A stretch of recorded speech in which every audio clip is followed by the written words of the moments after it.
Assalamu alaikum wa rahmatullah. Mahdi back with you again with a very important video today. I'm going to be reacting to a video by a channel called Abra and Preach. I actually really enjoy this channel's content. Massive channel, over 1 million subs, and I can see why. Their breakdowns, it's a reaction channel, but their breakdowns are really good and their editing is on point. So I really enjoy this channel. But gentlemen, we need to talk about a few things on this one.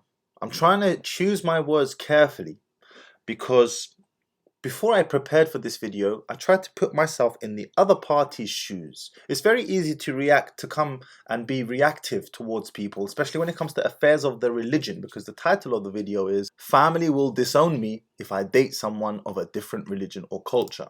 Okay? So this is a Muslim sister calling in, seeking advice from two non-Muslims. I believe they're non-Muslims. And that's problematic in and of itself. But, very easy to be reactive. I've tried to put myself in their shoes and tried to flip the script and see how would I deal with it if a non-Muslim girl came to advice from me as a Muslim man. So we're going to make this as objective and informative as possible whilst touching on some very important points. Bismillah. I come from a Muslim family, and I'm an adult and I do my own thing. I date outside my religion, whatever. But like having that conversation with my partner, is very difficult to have. So why my parents might not be, the concept of dating is not really a thing. So as coming from the male's perspective, what is that? I guess what does that entail? How do I reciprocate or try to understand their feelings more? First of all, I find this so weird. I don't know what they put in the water in America, guys. Yeah, maybe one of my American brothers can tell me. But I find a lot of the Muslim men and a lot of the Muslim women, particularly the women, but even some of the Muslim men, they've got some mad liberal views, fam. Listen, it's one thing if you've left the deen, you've left the religion, you're no longer Muslim, and now you're conducting yourself however you're conducting yourself. But when you still identify as a Muslim and then you're openly putting it out there that you date, hey fam, what are you talking about? I date. Shuma, have you got no shame? This is shameful. You know your religion prohibits this. You know it. You can feel it in your heart. You know it, my sister. And you come in here on a public platform, and props to these guys for blurring her face out. They know they have to do that. Yeah, because otherwise all hell can break loose. But you're coming here telling the world that you're dating. What are you talking about you're dating? Is my question? Well, I mean, you're the one who's coming from an extreme environment. So at the end of the day, it's like you're the one who seeped into a world that's very different than what most people in North America would. Okay, so again, firstly and foremostly, extreme environment. Of course, taban, to someone who's not a Muslim, this is going to be come across as extreme. To me, a liberal is extreme in their liberal views. And to a liberal, my views are extremely extreme as well. Context is very important. And if you take anything from this video, you can stop the video right now once I've said the following. If you are going to seek advice from someone, make sure it's from someone whom you are willing to trade places with. This is so important. I will say it one more time. If you're going to seek advice from someone, make sure you seek advice from someone whom you are willing to trade places with. If I could wave a magic wand today and say to you, I'm going to make you body swap with that individual, would you say yes? Me as a Muslim man, I am not going to seek advice on my religion from a non-Muslim. And this is essentially religious advice what she's seeking. I know she's not asking for religious advice, but her religion is bound in this discussion. We can't separate the two. This guy doesn't know that a Muslim woman can't marry non-Muslim men. He doesn't know that. And what's the reason for that? Let me explain very, very, very quickly and very easily. Why is it that a Muslim man can marry a non-Muslim woman if she's Jew or Christian? And even then, I don't recommend you doing it. Another discussion. But why is it that a Muslim man can do it, but a Muslim woman cannot marry a Christian or a Jew? And those are the only two types of non-Muslims that Muslim men are allowed to marry. By the way, you can't marry a polytheist or an atheist. Why is that? Because the woman tends to follow the man, and the children tend to take the religion of the father. Generally speaking, the Father is the head of the household. Whatever kids come from that marriage, they're going to most likely take on the religion of the father. I have family, in my own family. One of my uncles, he's married to a non-Muslim woman. The children have taken the religion of the father. Mother's still Christian, but the children are Muslim, out and out, period. One of my father's friends, he is also married to a Christian lady, and their daughter, they had one daughter from that marriage, she's Muslim. It's just the way it goes. Generally speaking, the kids tend to take the religion of the father. That's why a man can do it and a woman can't. Because if a Muslim woman marries a non-Muslim man, not only are the kids most likely going to be upon the religion of the father, she will probably leave her religion as well. Because she's following his lead. You must be careful whom you choose to lead you. Do you see? And that's why I say, never take advice from someone you are not willing to trade places with. If I wanted exercise on how to get a six-pack, I'm going to go and speak to someone who has a track record of getting his clients six-packs and preferably has a six-pack himself and is in shape and is in great shape. I'm not going to go and speak to no armchair expert who's fat and out of shape and has no track record of getting any clients into shape. Equally here, sister, you can't seek advice from two non-Muslims who are inherently going to give you advice based upon their worldview, which doesn't involve Islam. Do you see the problem? So you got to be the one who understands that and is able to relay that to the other person. Just a little bit more information. She does see them getting married in the future. That is something that they're working towards. They've been together for a few years. She hasn't told her parents, and he's not sure. And here's the thing: a lot of people deal with this issue, being with a partner who's from a different religion, and having parents who may not accept that. And how do you manage that? It's not permitted in my religion to live. Yeah, no, I'm well aware, but at least if you marry the person, then it makes it a little bit more palatable. Yeah. But at the end of the day, that difference in culture and the difference in religion is always going to be a problem. You need to, I think, the moment you get engaged to that man, you need to tell them, and you also need to prepare for whatever is going to come from them afterwards. If you want to be with this person and you know that matters, and they're also committed, then that's the only option that you really have. But be prepared. Be prepared for that whole conversation. Be prepared for them to be very negative about it, and also be prepared for them to not talk to you for some time. Yeah, because the thing is that since they're quite old, I'm like, is it really worth going through all of that for them since they're... God dang. They're gonna die. I know.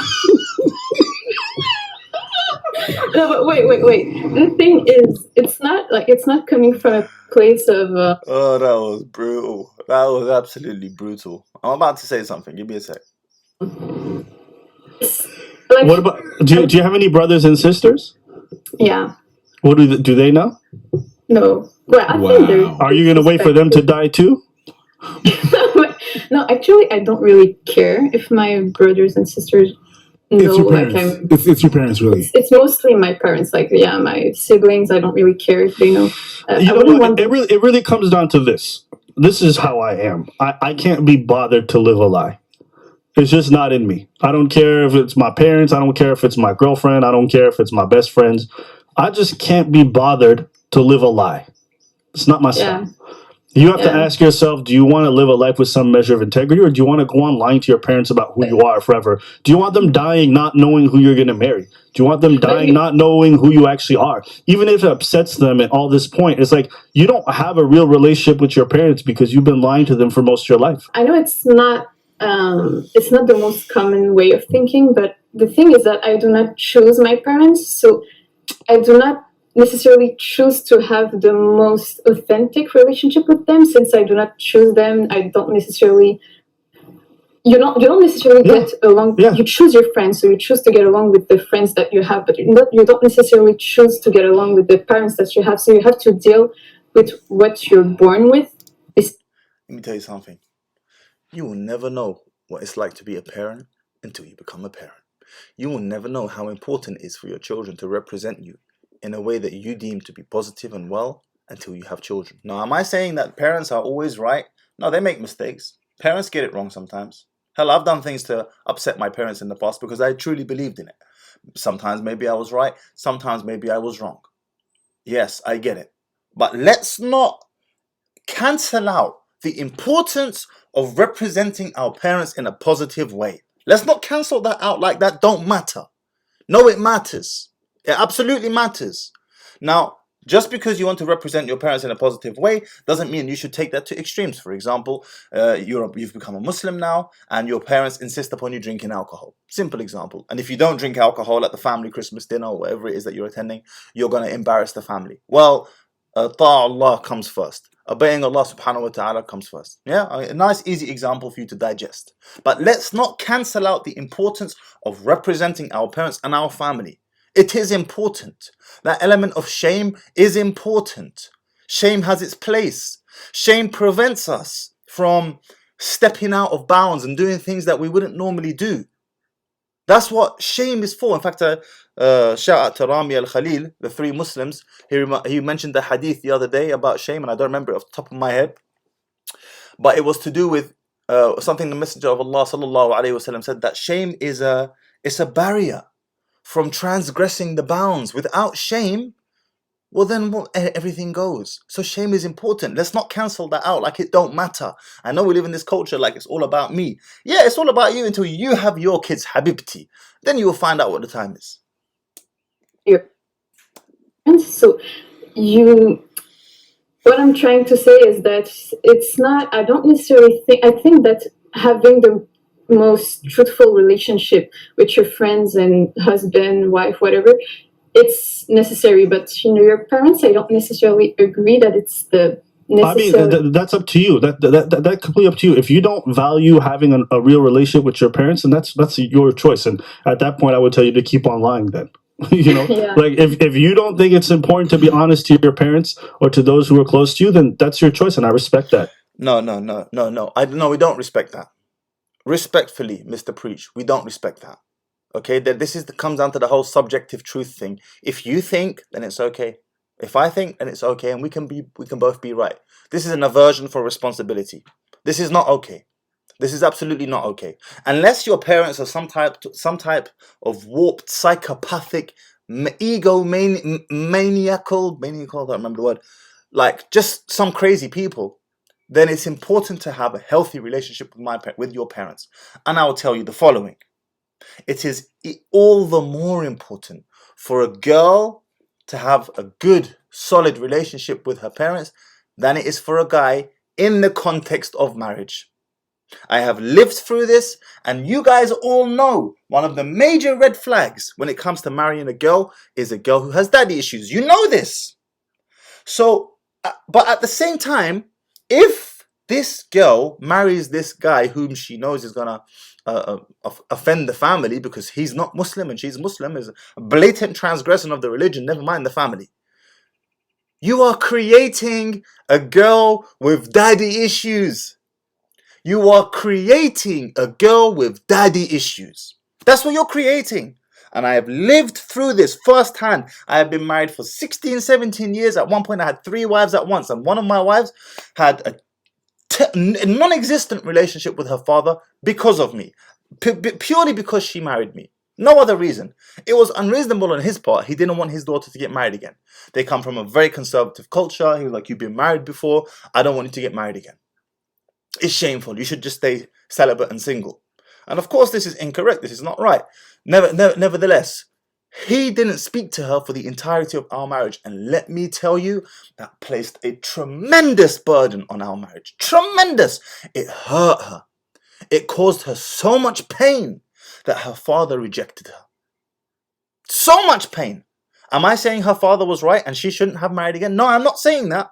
Because his grounds were they're not Shari'i grounds. You can't tell your daughter not to get married again because you feel it's going to shame you because she was married before. You can't do that. But I'm just telling you the realities. I'm just passing on the message. The reality is this. When a girl has a broken relationship with her father, it severely impacts her ability to pair bond with her husband. You guys know this. I'm not telling you anything new. One of the 5 red flags that I spoke about on my very first YouTube video. My very first YouTube video was what? A girl with daddy issues.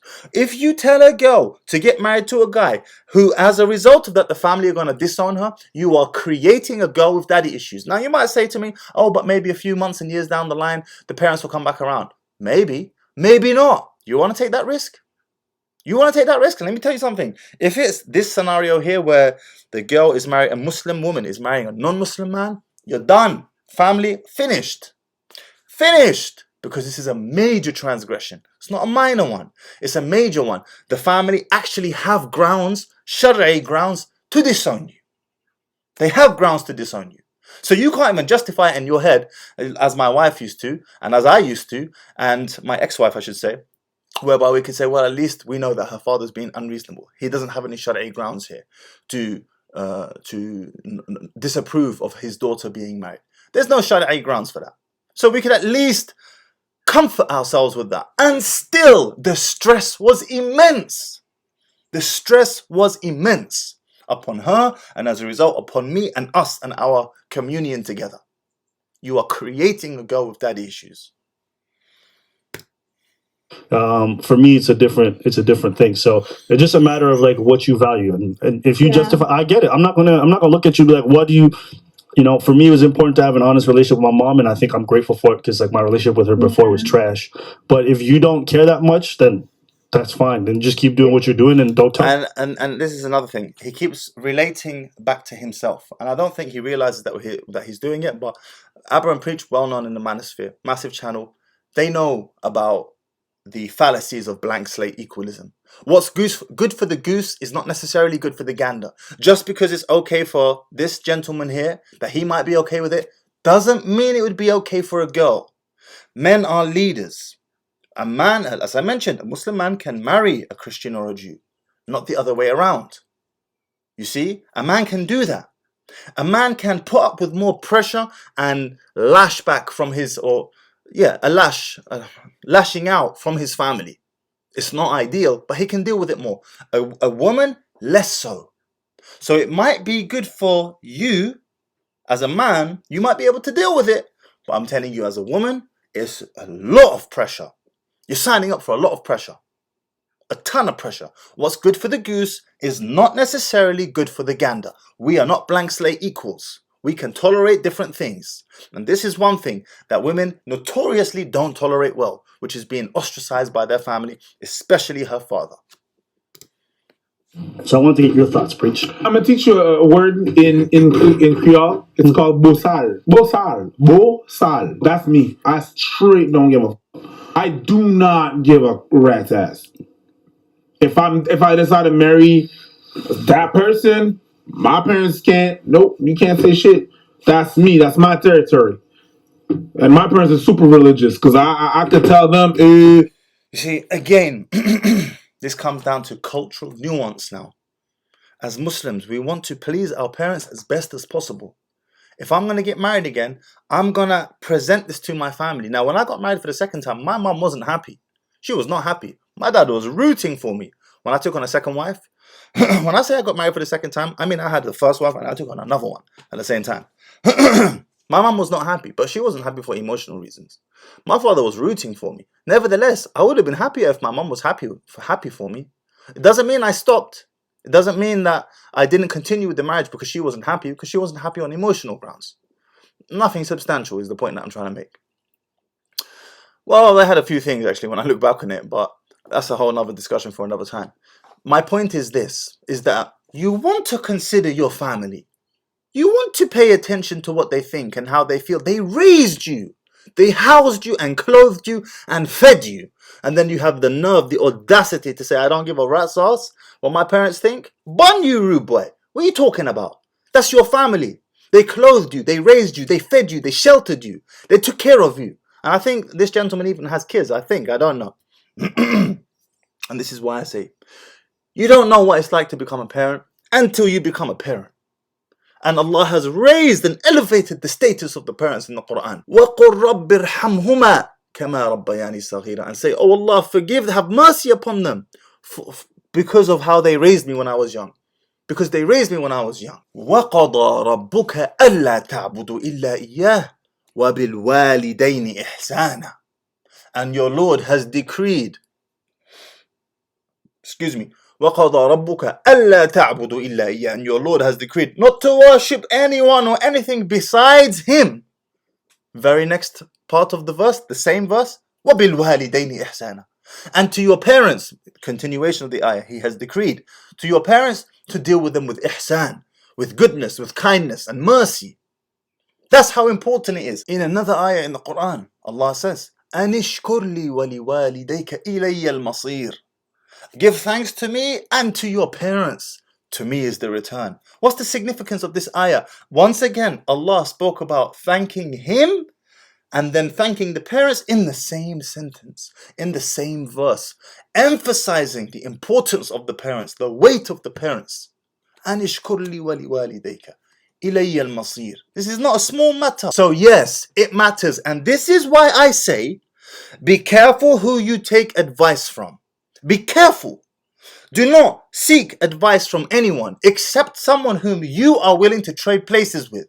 This is so important. It's like seeking advice on how to get a six-pack from a guy who sits in his armchair all day long, has got a fat ass belly and no track record of helping anyone else get a six-pack. That's what's going on here right now. Car la femme quittera son nid et l'homme quittera son nid pour se rejoindre et ne faire aucun. That's what they say at the marriage. That means the woman's going to leave her nest and the man's going to leave her nest, and they're going to rejoice together and they're going to form one. That's my one. That's me and her. That's my family now. Okay? Once I'm with her, that's where I'm trying to build. And you don't get to comment on anything. I got this. You've been commenting all my life? Cool, I got this. I don't yeah, but I really shush. Abafutgado. Which means it's none of your business. It's none of your business. There you go. I'll be your Creole. None of your freaking business, as a matter of fact. Yeah. Abafutgado. I do understand that for some people, their parents' acceptance and all this stuff matters a lot more. It's harder to. This is like so painful to watch. I don't understand the culture. I don't know the culture of where these gentlemen come from, their original country. And like I said, I enjoy these two guys' channel. I love their channel. I enjoy the breakdown. I learn things from them all the time. Particularly, I think it's Preach, the guy with the orange jacket. I like his way of thinking. He's got a very deductive way of thinking, and I like that. But this is bang out of order. Bang out of order. Muslim or not, they're your parents. How dare you say I don't care? How dare you? Where's your shame? Where's your shyness? Those are your parents. Your mother, she held you in her womb. Wahnun ala wahn. Pain upon pain. She held you. She held you in her stomach. She went through labor to push you out, and then she suckled you. She had you suckle upon her for 2 years or however long. Wahnun ala wahn. Pain upon pain. And then we have this attitude towards our parents. This is not acceptable. Wallahi, this is not acceptable. Muslim or not, I don't care. Because all parents, Muslim or not, go through the same hardships to bring their kids into this world. I preach this attitude, which, I'm in preacher's camp. Like, my mom can't tell me nothing. Even though I respect her and I revere her, at the end of the day, it's my life. I'm an adult. I'm going to raise these kids. They're going to be my offspring. It's going to be my partner. I have to live with them. So my acceptance matters more than theirs. Of course, in most cases, having your parents' acceptance is a wonderful thing. But you can't live on that basis alone. That can't be the defining factor. Now, you can't live on that basis alone. That can't be the defining factor. Now, okay, yes, it's true. You can't live on that basis alone, especially when your parents are asking you to do something that is completely against the deen. Or in their instance, against your fundamental principles. But then you see that becomes subjective. This is why we need religion, wallahi. Because otherwise you start making up your rules as you go along. This is why we need the deen. This is why we need Islam. This is why. But nevertheless, I understand the point he's trying to make, is that our parents make mistakes. They get it wrong. They're human beings. They're fallible. So we can't just live purely on their terms. I'll be the first one to admit that I don't live purely on my parents' terms. But I do my best to express tact in how I go about expressing my misdemeanors in their eyes, for example, so that I can give them that respect. Sometimes my mother gets very upset with me, especially this channel. She doesn't like this channel. My mom doesn't like this channel. She doesn't like it. And she gets upset with me sometimes. And sometimes she says some mean things. And you know what I say back to her? Nothing.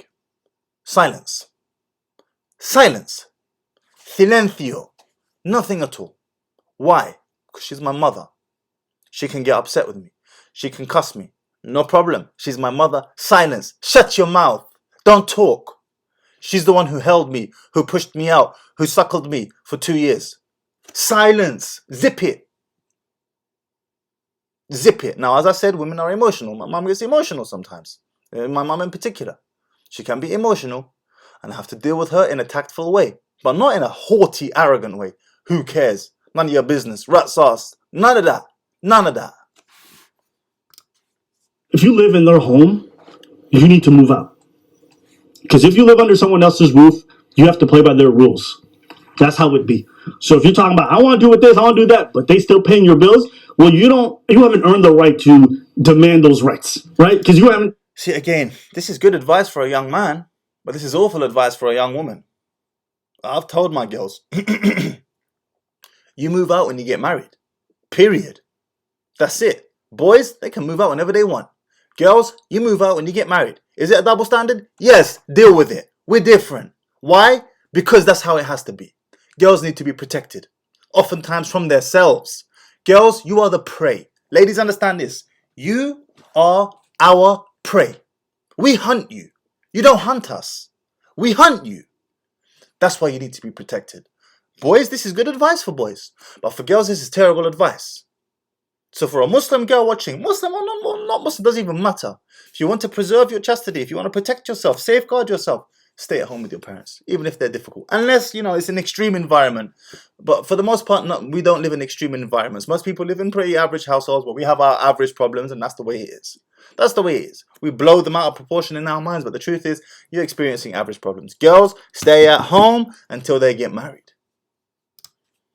You haven't acted like an independent adult yet. You're still dependent on them. So how are you going to say, I'm going to make my choice, it's my decision, while still being under the roof? That doesn't make sense. Boom. Now, if you've moved out and you still are a little apprehensive about telling your parents about who your partner is, I recommend waiting until you guys are engaged. And at this point, you broach the topic. Because you don't want to hide it from them forever. Even if it makes them uncomfortable, you need to have that discussion. Now, if you come from that background, right, that kind of, non-secular, very religious background, and you're dating somebody in the Western world who's from a different religion or more secular than you, it is your responsibility as someone who comes from a different environment to explain that to them. And it's their responsibility to be open and to try to understand your different reality, right? Because you're the one who's coming from something that's very different. If I came back from war and I had PTSD, I wouldn't expect everyone back home to understand what that means. I have to have a certain level of patience and communication for them to get what I went through, kind of thing. Does that make sense? So I would tell you guys, if you're dealing with this and you guys got this huge difference, you have to choose what's more important, getting your family's approval or choosing a partner that you love, and if getting your family's approval is more important, then dump them. I don't recommend living that way, but if that's how you want to live, that's your choice. But if you care more about your partner, then you have to prioritize that, because at the end of the day, your parents are not going to be the one married to that person. It's going to be you. Gotta be in line with your star player, and that's you. That's right. Make that 3-point. Yeah. But again, only introduce that person to your parents when you're sure. All right? A lot of people out here really be like, ooh, this is my boyfriend. 3 weeks later, they're done. Don't do that. That's a bad look. If you're going to do the haram, at least do it for a good cause. To them, it's not haram. To who? No. If you come from a Muslim family and you... Yeah, not talk about him. Oh, okay. Do you understand now why I said it's so important to seek advice from someone you are willing to trade places with? If you identify as a Muslim, you're a Muslim girl, you're seeking advice on your relationships, and you still identify as a Muslim, you're not an apostate, you didn't leave the deen, you can't take this advice seriously. If you're going to do the haram, at least make sure it's worth it. Habibi, no haram is worth it. None. But like I said, I'm trying to put the religious aspect to the side a little bit, because if I was in their shoes, and I was a Muslim and a non-Muslim came to me, again, the advice that I would give her, well, because Islam is the truth. Okay, let's have a discussion here. Let's have a discussion. Because what I just said is going to trigger some people. Well, how can you say Islam is the truth? Okay, let's have a discussion. Let's make a hypothetical argument. Well, it's not hypothetical, but for the purpose of this video, let's make a hypothetical argument that religion is correct and there is possibly a God. There is potentially a God. Let's have that discussion. If we believe and we can agree on the premise that religion has its place and that you are open to the discussion that there is a God, I have news for you. If you are open to the discussion that there is a God, that there is a Lord, then it means that this God can only be the God of one religion, and he is one God. And he has revealed what he has revealed in truth, and that's it. There can't be no 2, 3, or 4 different religions all saying the same thing, which they're not. They say entirely different things. It means there can only be one religion that's the truth. Not 3 or 4 different religions saying massively different things. It has to be one God, one religion. Not one God, 15 religions, all saying different things, pointing in different directions. No, the map from A to B is this way, not backwards. So if that's the case, then it means that there can only be one religion. Only. I'm here to tell you that religion is Islam. Your Lord is Allah subhanahu wa ta'ala. أَإِلَهُمْ مَعَ اللَّهِ قَلِيلًا مَا تَذَكَّرُونَ. Do you have any Lord besides Allah? Little do you remember. أَإِلَهُمْ مَعَ اللَّهِ. You're going to say to me, prove it. I ain't going to prove nothing to you. Wait till Yawm al-Qiyamah if you don't believe me. Wait until the day of reckoning if you don't believe me. I'm just the messenger. I gave you the message. أَإِلَهُمْ مَعَ اللَّهِ قَلِيلًا مَا تَذَكَّرُونَ. Do you have any Lord besides Allah? Little do you remember, but you will find out. You will find out. So with that being the case, when we are dispensing with this type of advice, you as the recipient of this advice must ask yourself, am I willing to trade places with this person? And that includes listening to tiny channels like mine. Am I willing to trade place with this man who's screaming behind the microphone with his poor lighting and dusty books in the background? Am I willing to trade places with him? Because before you watch my videos and take on board my advice, you must ask yourself that question. If the answer is no, click this out right now. Cross it off, watch a different video. Because you haven't passed the litmus test. About the people that don't know the concept of haram. Oh yeah. But you don't need to know the sin to know to be engaging in one. Oh, whoa. You know what I'm saying? Oh, whoa. Yeah. There's there's a whole bunch of apostates who are going to hell, even though they don't know it. Yeah. Oh, they know it. No, a bunch of non-believers. Yeah, they're going. There's no hell. I'm not getting into this. Okay. You have to be so careful. When you start making jokes about other religions, you have to be super careful. You have to be super careful because you're going to start treading on people's toes. Anyway, we're not going to go too much into that. I hope this video was of benefit.